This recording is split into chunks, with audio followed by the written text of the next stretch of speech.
So, I'm coming at you with yet another light novel right off the bat. In this case, I bring to you a new light novel. One that I don't think a lot of people have heard of, considering the fact that I cannot find a lot about it online. So, yeah, we're going in pretty fresh here with World's Strongest Rearguard. And the fact that it has very little online presence can mean this is either going to be pretty good or mediocre at best, and I'm honestly leaning towards the latter half in all honesty. So let's get into the plot summary real quick. This time we focus on Arihito Atobi. I cannot pronounce his last name, so he'll just be known as Arihito from here on, who awakens finding himself on an elevator to the heavens. And overhearing an announcement, he learns he is being reincarnated into another world, having died in a bus accident. So Truck-kun was possibly involved. But he's being sent to Labyrinth Country, a world set up like a giant video game, with the entire world centered around giant labyrinths that adventurers have to delve into in order to make their various livings, and people and everyone else makes their livings around said people diving into the labyrinth. However, he learns he must pick an RPG-style class, and having heard of the system for this world, the Vanguard, Midgard, and Rearguard system, he decides to just put Rearguard as his job, and ends up becoming a literal Rearguard, with obviously game-breaking abilities, such as a healing ability, and there's a somewhat game-breaking passive healing ability, and a passive attack buffing ability, as well as an ability to deal magic damage for physical attacks. Or when his allies do physical attacks, they'll deal bonus damage. Which, again, all led up to him being kind of overpowered and broken in his own way, because, light novel protagonist, although he is not a teenage boy, in this case, he's an adult man. He also encounters his former boss, who was on the same bus as him and died, Kyoka, and she died in the same bus accident as him and becomes a Valkyrie, but also potentially trying to get his attention.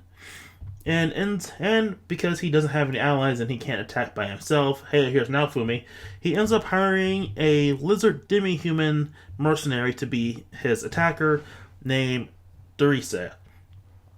Anyway, basically from here on, the entire story is Arihito discovering how the labyrinths work, his overpowered abilities, and basically working towards the goal of purchasing Teresa fully, because she's only a mercenary, and he has to 100% buy her in order for her to be a permanent party member, so that he can live a life in this new world. And I'm going to be honest with you guys, I'm kind of mid on this work as a whole.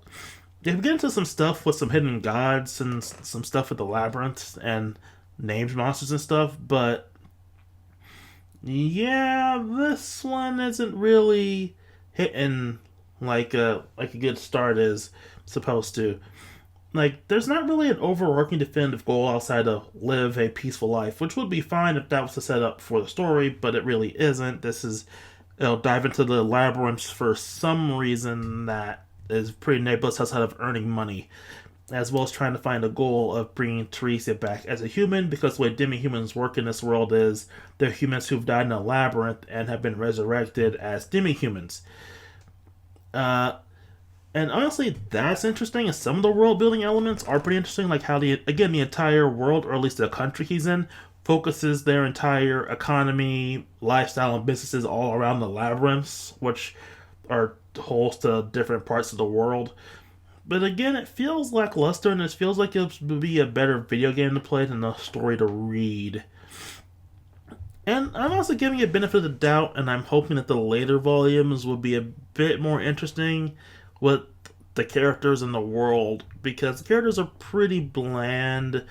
Arihito himself is a fine protagonist, but he needs a bit more fleshing out in terms, because he's pretty nebulous as a main character.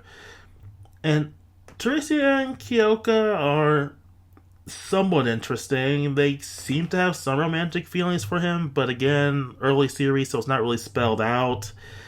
And the other three they introduced for the party are also pretty nebulous. Like, they seem interesting, but not not all that interesting, if that makes any sense. And by volumes in, we have Arahito with the full party and a pseudo harem. And again, that feels pretty light novel standard. So yeah, I did enjoy reading this, but I'm still pretty mid on the whole verse volume as a whole. So I probably won't know. I'm gonna give this series maybe two more volumes, like get to volume 3 before I finally come with the final decision for it. Because right now I'm thinking it's pretty mid, and I'm not 100% interested in seeing where the story goes. But yeah, it is somewhat interesting. The fight scenes are pretty interesting, and if you're looking for like at least interesting to read, then I would recommend this one. So that is World's Strongest Rearguard, and I hope the series can become something something more interesting down the line.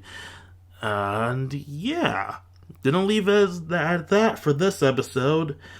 And I'll see you all next time because I haven't decided what I'm gonna do next. So, till next time, everybody.